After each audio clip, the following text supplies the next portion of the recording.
remercier tous nos invités parce qu'on a eu quand même des débats très intéressants et on les remercie pour les réflexions qu'ils ont partagées avec nous parce que c'est quand même du débat et de la confrontation des idées que surgit la lumière et que chacun peut prendre ses décisions. Vous avez vu d'ailleurs, on est assez éclectique, on n'a pas invité des gens qui pensent uniquement comme le mouvement politique citoyen ou comme IDLF.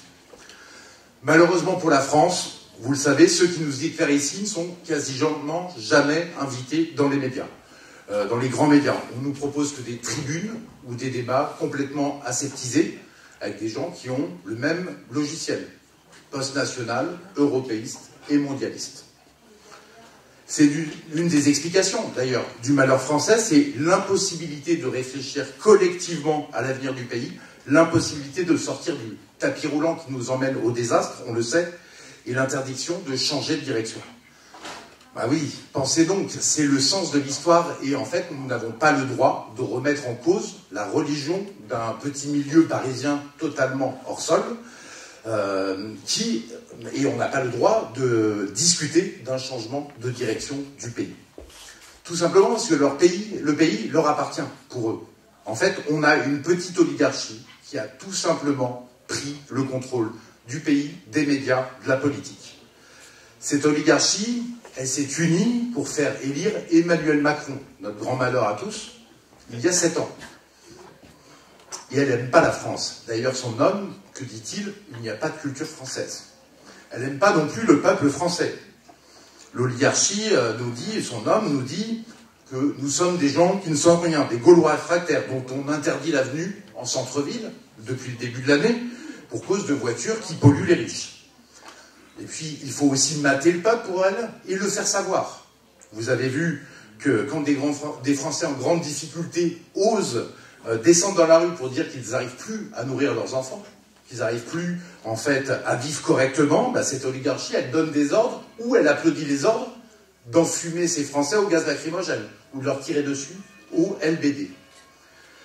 On va se rappeler les mots glaçants d'un ancien ministre, devenu éditorialiste, et qui nous disait « Les forces de l'ordre devraient se servir de leurs armes une bonne fois ». C'est-à-dire que pour eux, plutôt que de dialoguer avec le peuple, il faut lui tirer dessus.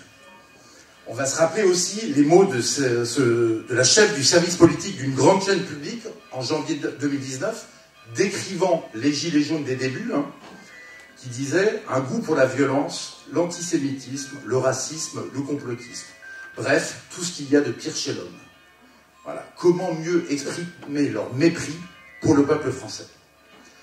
Alors, ces réactions sont les plus caricaturales, certes, mais elles en éclairent pas moins l'inconscient de ceux qui ont le pouvoir de dire et de faire, comme le dit Maffesoli, c'est-à-dire normalement les élites, mais en fait, c'est plus des élites, c'est une caste et c'est une oligarchie qui gouverne contre le peuple, et on en a tous conscience. Je dirais que les Français, il faut oser le dire, sont un peuple maltraité et martyrisé depuis 40 ans.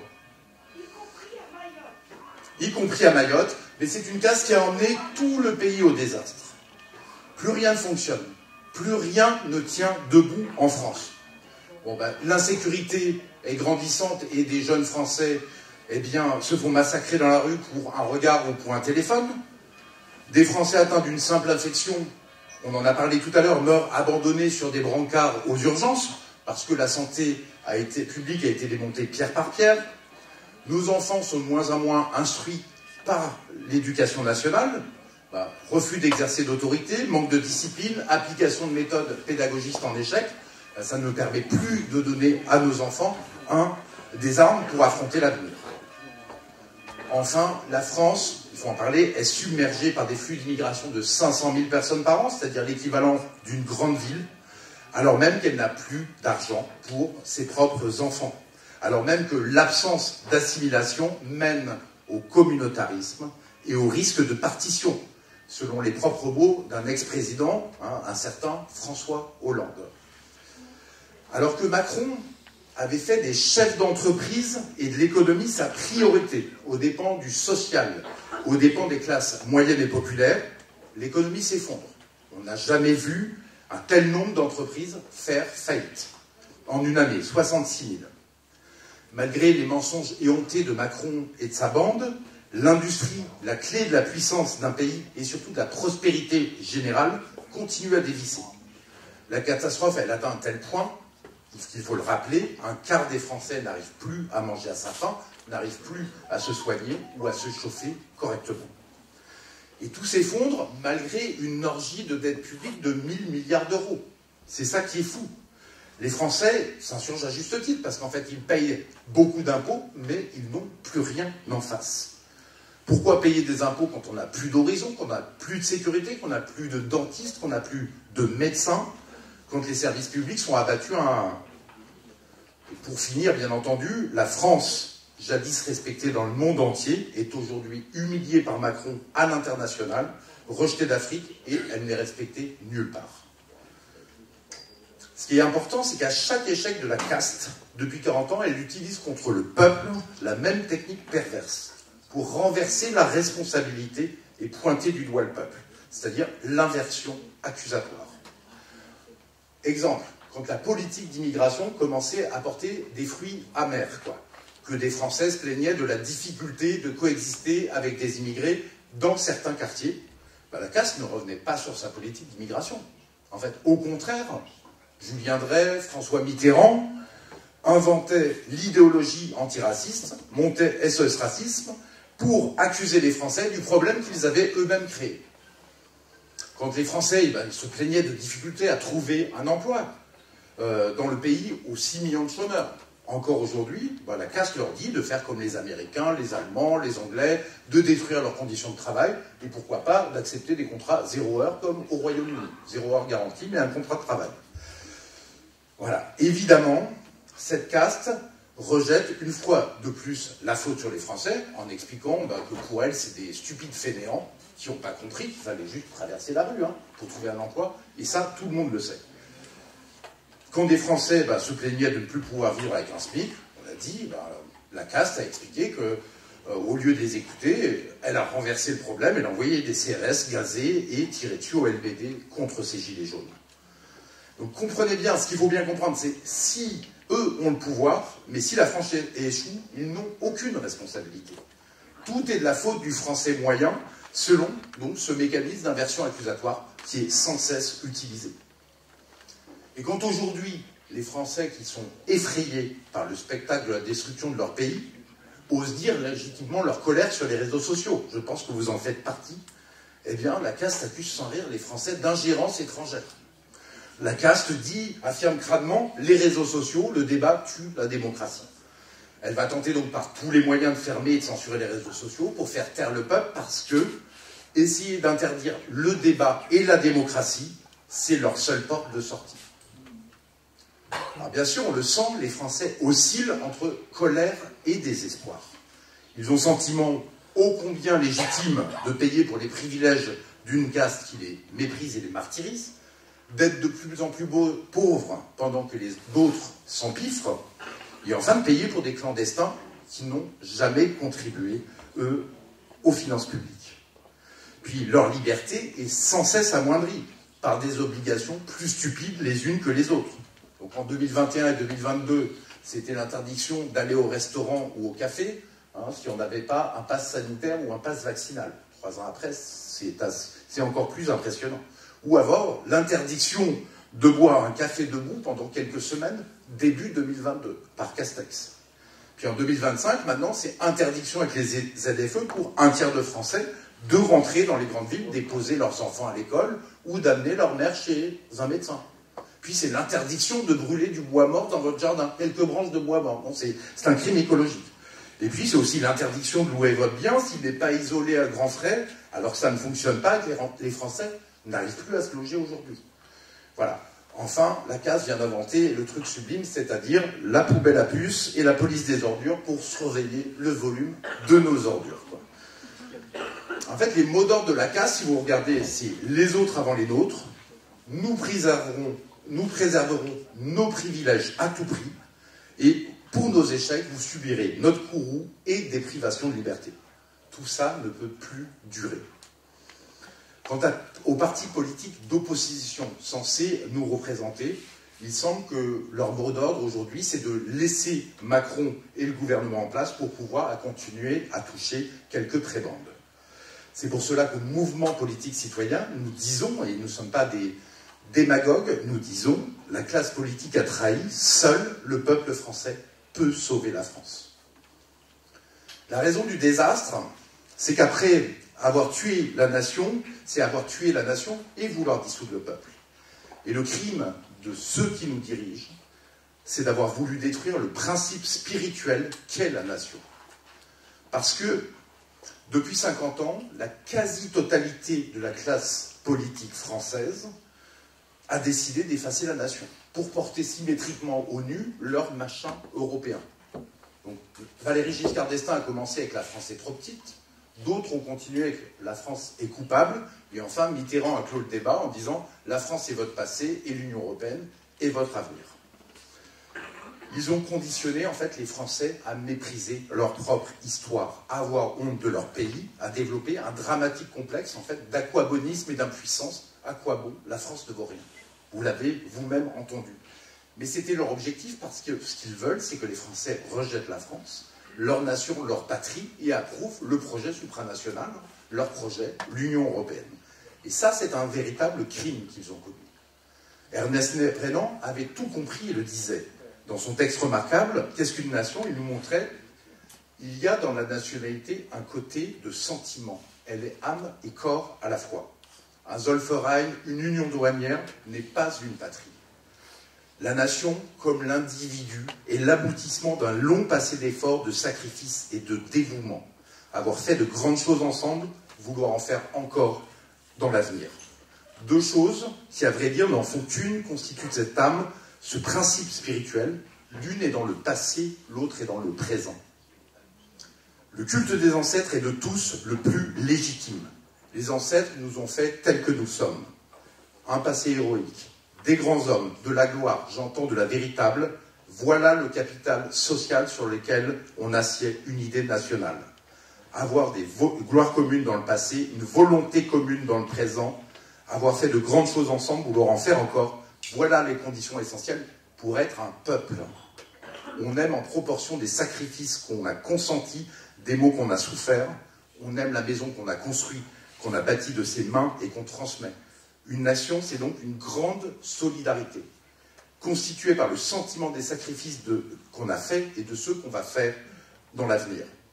Elle suppose un passé, elle se résume pourtant dans le présent par un fait tangible, le consentement, le désir clairement exprimé de continuer la vie commune. L'existence d'une nation, c'est un plébiscite de tous les jours, comme l'existence de l'individu, c'est une affirmation perpétuelle de vie. C'est vraiment un texte remarquable sur la nation. Elle nous dit bien que l'Union européenne, elle, n'est pas une patrie, c'est qu'un principe complètement désincarné. Ses mantras, d'ailleurs, c'est le commerce, c'est la paix et la prospérité, la concurrence libre et non faussée avant tout. C'est pas un programme, c'est un programme qui érase les nations et qui abougrit les hommes. Évidemment, parce que les hommes, ils ont besoin de racines et d'appartenance collective pour vivre, pour bien vivre.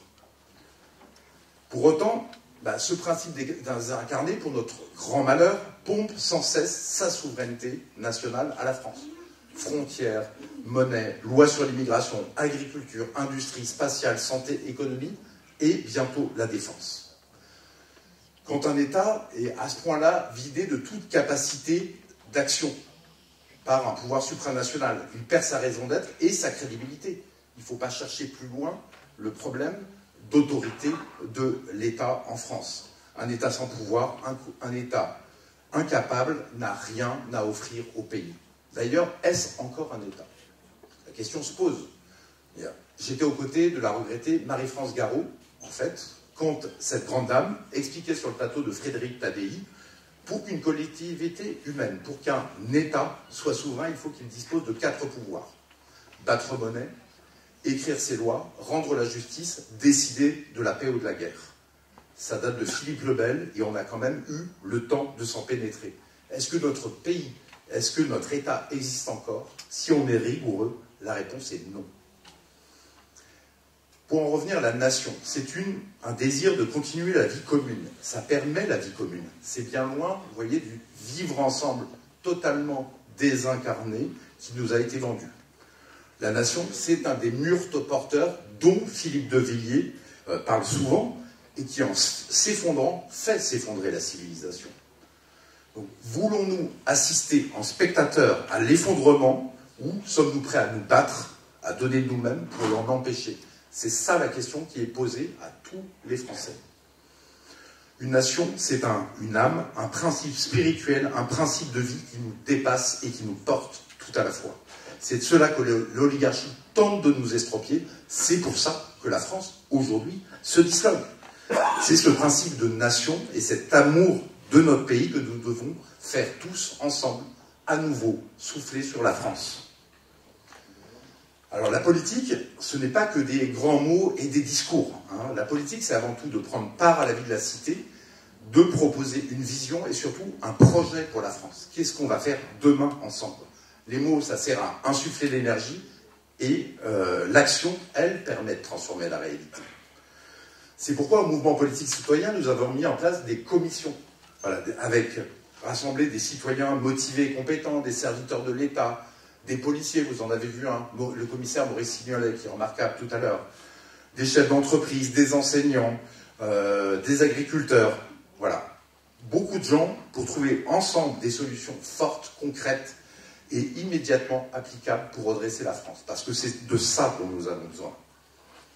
Par exemple, donc la commission sur la sécurité de la police a rassemblé des policiers et des universitaires pour proposer la restauration complète de l'autorité de l'État et une réponse pénale intransigeante à la montée de la hauteur de la violence.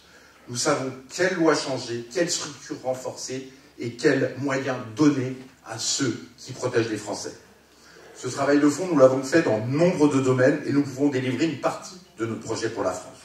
Donc je n'en ferai pas un catalogue à l'après-vert de toutes les mesures nécessaires au redressement du pays. Je vais vous donner quelques lignes fortes sur la sécurité intérieure pour que la loi soit enfin respectée et que les citoyens n'aient plus peur. L'instruction publique, parce qu'une nation sans transmission, c'est une nation qui est condamnée. L'économie pour restaurer la puissance économique de la France, c'est-à-dire sa puissance tout court aussi, et redonner un niveau de vie décent aux Français. Et enfin, la diplomatie, parce qu'une France souveraine doit parler de sa voix forte et singulière dans le concert des nations. Vous verrez que ce n'est pas si compliqué que ça. Assurer la sécurité des Français, c'est le premier devoir d'un gouvernement. La sécurité, c'est clairement en train de devenir le problème numéro 1 des Français. Donc quotidiennement, on est obligé d'entendre des actes complètement atroces qui nous révoltent. Donc des jeunes Français massacrés pour une cigarette, pour un téléphone, pour un mauvais regard, gratuitement parfois. Des jeunes Françaises violées puis tuées parce qu'elles avaient eu le malheur de rentrer un peu tard chez elles le soir. Et enfin, on sait qu'on a des quartiers entiers qui passent sous la loi des gangs. C'est une honte absolue parce qu'un pays qui ne protège plus son peuple s'effondre automatiquement. Donc, après 30 ans de flux d'immigration massif, souvent sans assimilation, après 30 ans de culture de l'excuse et de justice laxiste, les Français subissent une violence qui est vraiment déchaînée et qui confine à la barbarie. Le verrou principal, au retour de l'autorité de l'État, il est simple, il est clair, c'est qu'il n'y a pas assez de places de prison disponibles depuis des dizaines d'années, pour pouvoir appliquer les sanctions et pour pouvoir mettre les délinquants en prison. Donc on se retrouve avec des petits délinquants impunis, encouragés par l'absence de réponse de l'État, qui continuent leur carrière de délinquants et qui s'enfoncent dans l'ensauvagement. Pour vous donner un chiffre, il y a 80 000 personnes écrouées en France pour 60 000 places de prison. Et encore, faute de place, on a mis 15 000 personnes pour des peines de 2 ans avec des bracelets donc, électroniques, donc qui sont chez eux en train de jouer à la PlayStation, d'appeler un ami, voire de dealer à domicile. C'est pas vraiment une peine, quoi, pour ça. Et si pour cause de prisons surpeuplées, l'État ne retenait pas la main des juges, qui ne sont pas du tout tous laxistes, j'en ai parlé aux policiers, nous aurions au moins 120 000 condamnés, en fait, pour 60 000 places de prison. Donc il n'y a pas de choix pour arrêter l'épidémie exponentielle de crimes et de violences. Pour restaurer l'autorité de l'État, il faut tout simplement appliquer des sanctions claires, fortes et connues de tous lorsque la loi est violée. Toute personne qui commet un délit ou un crime doit savoir qu'il ira rapidement en prison. Dans une prison sans télévision, sans téléphone, avec des livres éventuellement, avec une discipline stricte et surtout une prison où il pourra réfléchir pendant quelques années à la gravité de ses actes. Toute personne qui commet un délit ou un crime doit aussi savoir qu'il y a des peines planchées, rapidement prononcées par la justice, que l'application des peines sera stricte et sans aucune réduction automatique des peines. Tout étranger condamné à une peine de prison pour crime ou multirécidiviste sera expulsé. C'est à cette condition que la France enrayera l'épidémie de criminalité qui ensanglante notre pays. Pour ce faire, ça signifie qu'il faut doubler le nombre de places de prison. Pourquoi personne ne l'a fait? Très simple. Ils se sont mis des normes qui fait que ça met 10 ans pour construire une place de prison, au lieu de 2 ans au Salvador. Alors tout simplement, au nom de l'intérêt supérieur de la nation, on éradiquera toutes les normes qui empêchent de le faire, et l'État est capable, pour construire en 2 ans les 60 000 places de prison dont a besoin le pays pour arrêter cette épidémie de crime. Pour ce faire, il faudra supprimer tous les recours et procédures judiciaires hyper complexes qui ont été mises en place depuis 1993 et qui fait que vous avez une justice totalement embouteillée, tout simplement. Alors est-ce qu'en 1993, la France était un pays qui n'était pas libre, où les gens, voilà, qui refusait le droit aux personnes en justice? Non, il faut enlever toutes ces lois, en fait, pour qu'on ait une justice rapide et efficace. Et une police rapide et efficace aussi. Parce qu'une justice faible envers les barbares, c'est une justice barbare envers les faibles, tout simplement.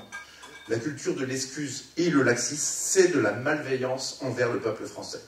Donc maintenant, il s'agit de gouverner sans avoir la main qui tremble, avec une fermeté absolue et la tolérance zéro. C'est la seule possibilité que les Français ont de ne plus subir ce déferlement de violence et de crimes. C'est un choix historique, soit on restaure maintenant l'autorité de l'État, soit la France s'effondre. L'éducation nationale, l'école française, elle est victime, en fait, de la fausse bienveillance aussi, et du même laxisme et de l'abandon de l'autorité que la police. Le refus de l'autorité, la lâcheté institutionnalisée, vous savez, a conduit au phénomène du pas de vague. Il y a ses conséquences catastrophiques sur la discipline à l'école. La vraie bienveillance, c'est de donner aux enfants des limites, d'être capable de les féliciter comme de les sanctionner. L'école française, elle était autrefois renommée dans le monde entier. Elle donnait à tous le grand bienfait de l'instruction. Elle formait des citoyens instruits, elle concourait à aimer la France et elle élevait l'âme des enfants. L'instruction, c'est le plus grand et le plus permanent des intérêts publics. L'école française, aujourd'hui, est en ruine. Elle échoue dans toutes ses missions. Une école où les écoliers feraient la loi serait une triste école, nous disait Ernest Renan. Oui, notre école est aujourd'hui une triste école. La discipline et l'autorité ont disparu des salles de classe. La mise sur un pied d'égalité des élèves et des enseignants, des maîtres, conduisent à la fin de la transmission. On a un manque de discipline, une insuffisance d'heures de mathématiques et de français à l'école primaire. Eh bien, les élèves n'acquièrent plus les savoirs fondamentaux, lire, écrire, compter. Dès lors, tout est perdu. En plus, les programmes sont redondants d'une année sur l'autre, perdent les élèves dans des problématiques totalement conceptuelles quand les enfants sont à l'âge des connaissances. Les enseignants, les plus courageux, ils ont beau se dévouer pour leur vocation. L'école française est irrémédiablement entraînée par le fond. Pour que l'école française redevienne une école d'excellence, des mesures fortes et claires doivent être mises en place avec la plus grande détermination, là aussi. Retour de l'autorité, ça passe par le haut, c'est-à-dire que le gouvernement donne pour mission au chef d'établissement le rétablissement de la discipline et la fin du pas de vague, avec aussi sanctions et gratifications en conséquence.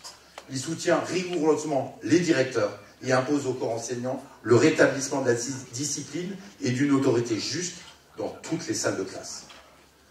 Exemplarité imposée aux enseignants, discipline tenue grâce à de douloureuses heures de colle données, tenue effective des conseils de discipline et renvoi des élèves perturbateurs. Toute la palette de possibilités doit être utilisée pour que revienne autorité juste du maître et discipline. Les redoublements seront décidés par un collège d'enseignants au conseil de classe et non plus par les parents. Et dernière chose, pour que les enseignants puissent instruire leurs élèves, le numérique sera banni de l'école hors des classes d'informatique. Les programmes seront débarrassés de toute idéologie pédagogiste, ne seront plus redondants d'une année sur l'autre et donneront accès aux connaissances au savoir et non à de nébuleuses compétences. Très important, le récit national, débarrassé de la détestable repentance, sera réhabilité pour que les jeunes Français apprennent à aimer la France. L'école, elle n'est pas là pour faire détester la France, pour la dissoudre dans l'acide, elle est là pour perpétuer la France.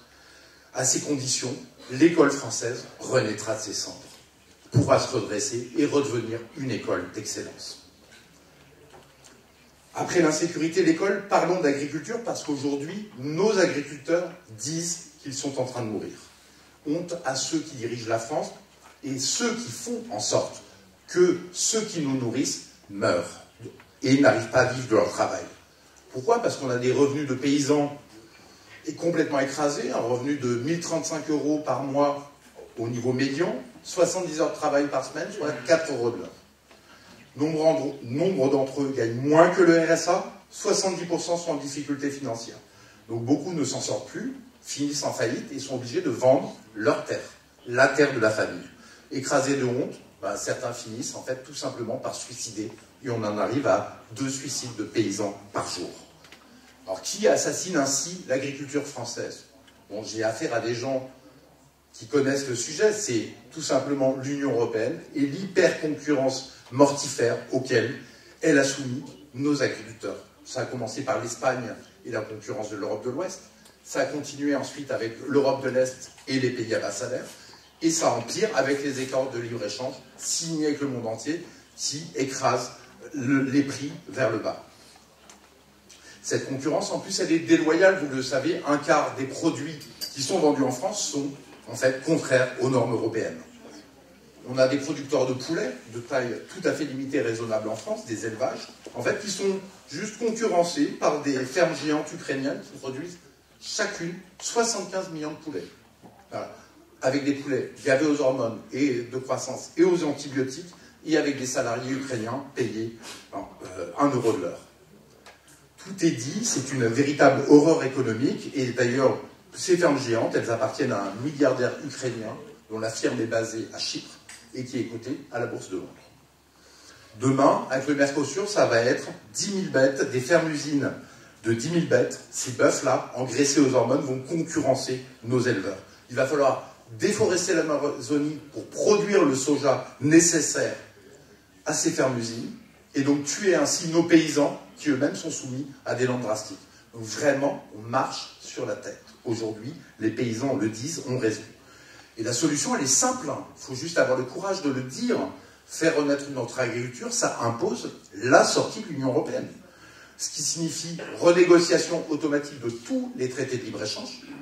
Et donc, à ce moment-là, on peut mettre des clauses pour limiter la concurrence sur les produits agricoles. L'agriculteur français pourra alors vivre de son métier, de prix correct, au lieu d'être obligé, comme aujourd'hui, de quémander des subventions. Il ne sera plus enseveli sous les normes absurdes de Bruxelles. Il faut arrêter avec le délire de la surtransposition. C'est Bruxelles. L'ennemi, ce n'est pas le fonctionnaire français. Les normes sont à Bruxelles. Ceux qui vous le disent que le problème, c'est la surtransposition, vous mentent. Il faut arrêter d'accuser la France. Il faut accuser, là d'où viennent les normes, de l'Union européenne. La France libre, elle pourra surtout afficher très lisiblement sur toutes les étiquettes des produits que vous mangez. Est-ce que ça vient d'Ukraine?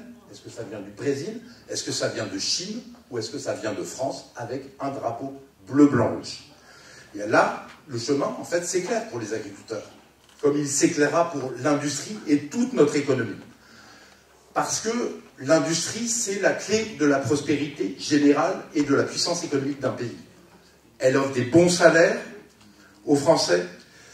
La richesse qui est créée, elle irrigue absolument toute l'économie, tout le tissu économique du pays.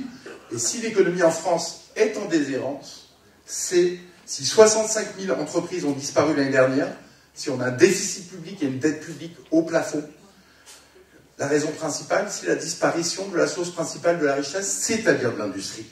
Parce que la destruction de l'industrie, ça signifie destruction de la croissance, des salaires en baisse, des impôts élevés pour payer les charges courantes. En fait, à force de délocaliser la richesse, c'est la richesse de la France, tout simplement, qui a été elle-même délocalisée. Et si vous regardez le paysage économique de notre pays, c'est quoi? Une industrie faible, des services publics en déshérence, des petits boulots de services ubérisés qui prolifèrent, le développement du tourisme pour payer en fait les importations, et un gouvernement qui ressemble à une république bananière. C'est le paysage d'un pays en voie de tiers-mondisation. La politique économique en fait, de l'Union européenne, depuis 35 ans, elle consiste à quoi? Elle consiste à enrichir les rentiers et les plus puissants d'un côté. Elle consiste, depuis 35 ans aussi, à appauvrir tous les autres, tout en détruisant le pays. En fait, c'est un mauvais film de Robin des Bois à l'envers. Ça doit cesser parce qu'il en va de la vie de nos entrepreneurs, de nos agriculteurs et de nos salariés.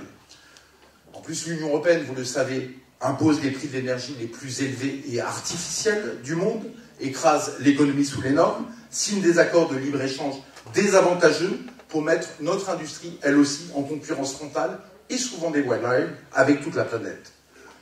Tout découle de ça. Destruction de l'industrie, croissance zéro, dette publique, salaire écrasé, baisse du niveau de vie des Français. Et puis, comme les incompétents au pouvoir ont décidé de masquer la déroute, en fait, à coût de dizaines de milliards par des subventions diverses et variées, partout où ça s'écroule, ils ont voulu continuer le coup des normes délirantes et des flux d'immigration imposés, eh bien, les Français croulent sous les impôts, tout en n'ayant ni sécurité, ni service public debout. Les petits entrepreneurs, les forces vives de la nation, sont détruits sous les applaudissements de Bruxelles par des normes européennes proliférantes, le coût de l'énergie et le poids des charges. On aimerait d'ailleurs entendre le MEDEF en parler. Mais non. Cette semaine, on a un drame qui s'est produit. Un drame comme il y en a tant en France, en fait. Une usine produisant des uniformes pour l'armée française ferme à Calais après la perte d'un contrat avec l'armée. 66 salariés éjectés, 66 familles sur le carreau. En fait, au nom de la concurrence mondiale libre et non faussée, Bruxelles, imposée par l'Union européenne, les uniformes seront fabriqués demain à Madagascar. Les États-Unis, vous savez, ils sont souverains. Ils ont le Buy American Act. Eh bien, la France, quand elle sera souveraine, sortie de l'Union européenne, pourra immédiatement voter une loi achetée française pour que tout l'argent des contribuables pour la commande publique soit, bien entendu, réservé aux entreprises françaises et aux salariés français. Vous l'avez tous vu, Trump vient de lancer le processus de démondialisation économique. Trump veut tout simplement rendre l'Amérique à nouveau puissante, hein, c'est son slogan, MAGA, et ça passera par des droits importants avec la Chine et les pays européens, et bien entendu beaucoup d'autres pays dans le monde, puisqu'il veut tout simplement relocaliser les richesses chez lui. L'ADN de l'Union européenne, c'est quoi? C'est la mondialisation économique. Donc en fait, l'Union européenne est à contresens de l'histoire à vouloir faire de la mondialisation économique et des accords de libre-échange, quand l'histoire, c'est la démondialisation économique aujourd'hui. Donc la France doit en sortir pour s'en sortir. Sortie du machin européen, qu'est-ce qu'on peut faire? Tout simplement, on baisse les prix du gaz. On divise par 2 les prix de l'électricité. Produit à 6 centimes, vendre à 12 centimes, c'est très raisonnable. On peut protéger notre industrie avec des hausses des droits de douane. À ce moment-là, en profitant du sillage des États-Unis. On peut faire renaître l'industrie française avec le levier de l'État stratège, ce qui a donné les centrales nucléaires, Ariane, Concorde, Airbus et le TGV. Nous pouvons donner aussi à l'industrie basée en France, immédiatement, au lieu de souffrir par des baisses des charges, qui derrière, c'est des hausses d'impôts pour les autres. Hein. Eh bien, là, vous mettez 20% de compétitivité en plus, en baissant le niveau du franc par rapport à l'Allemagne et aux pays européens excédentaires, de 20%. C'est complètement indolore. Nous permettrons aussi à chacun des patriotes d'être solidaires des entreprises françaises et de participer au redressement du pays en obligeant l'affichage de tout pays d'origine pour tous les produits que nous achetons. Et là, si vous voulez, quand vous avez débarrassé du chômage de masse, là, vous pouvez remettre la valeur travail en place à l'honneur. Mais d'un travail qui est correctement payé. Bien entendu, les petits entrepreneurs, les PME doivent être favorisés par rapport aux grandes structures. Parce que déjà, ils créent plus d'emplois et que la distribution de richesses et du pouvoir économique, ça assure l'équilibre de la France. C'est pour ça qu'on doit aussi voter tout simplement une loi achetée aux petites entreprises, comme le Small Business Act américain, qui favorise l'achat des PME aux PME, et donc on aide les PME à prendre leur essor. Cette prospérité retrouvée donnera de bons revenus à chaque Français. Moins d'impôts pour les salariés et moins de charges pour toutes les entreprises. On pourrait parler ainsi des 1000 problèmes que la souveraineté nationale permettra de résoudre. Mais j'ai promis de parler que 30 minutes, donc on n'en a pas le temps. On va finir par un problème massif, majeur, qui est un des plus importants pour les Français, c'est l'arrêt des flux d'immigration. Voulu par tant de Français, à raison, puisque certains Français se sentent en exil dans leur propre pays, dans des quartiers où en fait les mœurs et la façon de vivre n'a plus rien de français, osons le dire. Eh bien, libérée des lois de l'Union européenne sur l'immigration, la France pourra rétablir ses frontières, ses gardes-frontières et écrire toutes les lois nécessaires pour arrêter les flux d'immigration. Tout simplement. Fini les Schengen, CEDH et autres directives européennes qui paralysent complètement l'action. Pourquoi des partis ayant comme thème principal l'immigration se privent de ce moyen? C'est assez incompréhensible.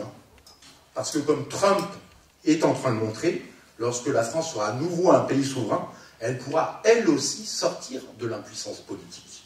Elle pourra elle aussi en finir avec la submersion migratoire. Retrouvant sa souveraineté nationale, la France libre pourra à nouveau défendre son identité nationale.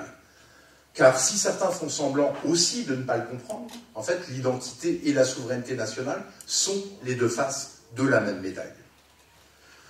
Si vous voulez, quand la France est dans un tel péril, l'union de toutes les forces politiques défendant l'identité et la souveraineté nationale, c'est une évidence et c'est même un devoir pour chacun. Le peuple français le veut et le peuple français le mérite. Au mouvement politique citoyen, nous sommes au service de la France et non au service de nous-mêmes, très clairement. Quand l'union de tous dans un grand parti commun sera possible, nous y serons. Nous essayerons même de la susciter. Pour le moment, c'est impossible. Donc on trace notre route en unissant les citoyens et les personnalités souverainistes dans notre parti. Et nous enjoignons tous les citoyens français à adhérer au parti qui se bat pour l'Union, pour la France. Finissons-en par la géopolitique avec un énorme mouvement qui a eu lieu cette semaine. Le secrétaire d'État américain Marco Rubio a fait une annonce historique. Je pense que vous l'avez vu. Les États-Unis renoncent à l'hégémonie mondiale.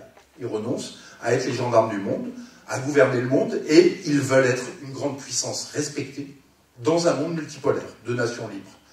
Donc c'est un retour, probablement, aux États-Unis du 19e siècle. Mais c'est le changement surtout le plus important dans les relations internationales depuis la chute de l'URSS. Diplomatiquement, vous l'avez vu, la France de Macron s'humilie à être en fait sous tutelle d'Ursula von der Leyen, c'est-à-dire d'être le caniche du caniche des Américains. Libérée de la caste et de l'Union européenne, la France libre deviendra ce qu'elle a toujours été, c'est-à-dire une puissance d'équilibre et une puissance de paix. Une puissance refusant de s'affilier à un quelconque empire et défendant ses intérêts de nation. Une puissance d'équilibre surtout qui fait tout pour éviter les effets délétères des empires sur l'équilibre du monde. Pensons par exemple à la désintégration voulue par certains empires de la Syrie. Cette espèce de crime international qui vient d'être fait. La France, elle doit naturellement rester l'allié des États-Unis de Donald Trump, tout en dialoguant avec les BRICS. C'était ce que faisait De Gaulle, en dialoguant avec la Chine d'un côté, avec la Russie de l'autre, pour la détente en pleine guerre froide. C'est-à-dire pour la paix du monde. Et c'est ça, c'est la voie singulière de la France, une certaine idée de la France, le chemin que nous a tracé De Gaulle, que nous devons suivre à nouveau en termes diplomatiques. Pour finir, à l'heure de la démondialisation et du monde multipolaire, les Français ont tout simplement deux choix. Premier choix, rester dans l'Union européenne, qui a contresens de l'histoire du monde et s'isoler, laisser détruire son économie, se faire submerger au niveau migratoire, en fait se suicider tout simplement. Et en plus subir la censure et l'autoritarisme d'une caste adoratrice de l'Union européenne, qui est en pleine déroute et qui voudra nous priver de notre liberté d'expression, nous priver de toute protestation. Parce que, en fait, faut pas croire, ils paniquent, en fait, ils ne craignent qu'une chose, c'est qu'ils veulent faire taire le peuple parce qu'ils craignent l'éjection définitive du pouvoir. Le deuxième choix, c'est celui du mouvement politique citoyen, c'est-à-dire sortir de l'Union européenne reprendre le contrôle de notre destin, redonner le pouvoir au peuple par des référendums et même par des référendums d'initiative citoyenne, redevenir une nation indépendante, libre, prospère et fière d'elle-même, c'est-à-dire la terre de liberté que la France n'aurait jamais dû cesser d'être. Nous faisons le serment de tout faire pour que la France redevienne une nation et cesse d'être une province de l'Union européenne sous tutelle allemande et américaine. Parce que nous avons été une nation libre pendant 1000 ans et que c'est l'essence même de la France, c'est-à-dire le pays des hommes libres étymologiquement, que d'être souveraine, indépendante et de défendre la paix et la liberté. Vive la résistance et vive la France libre.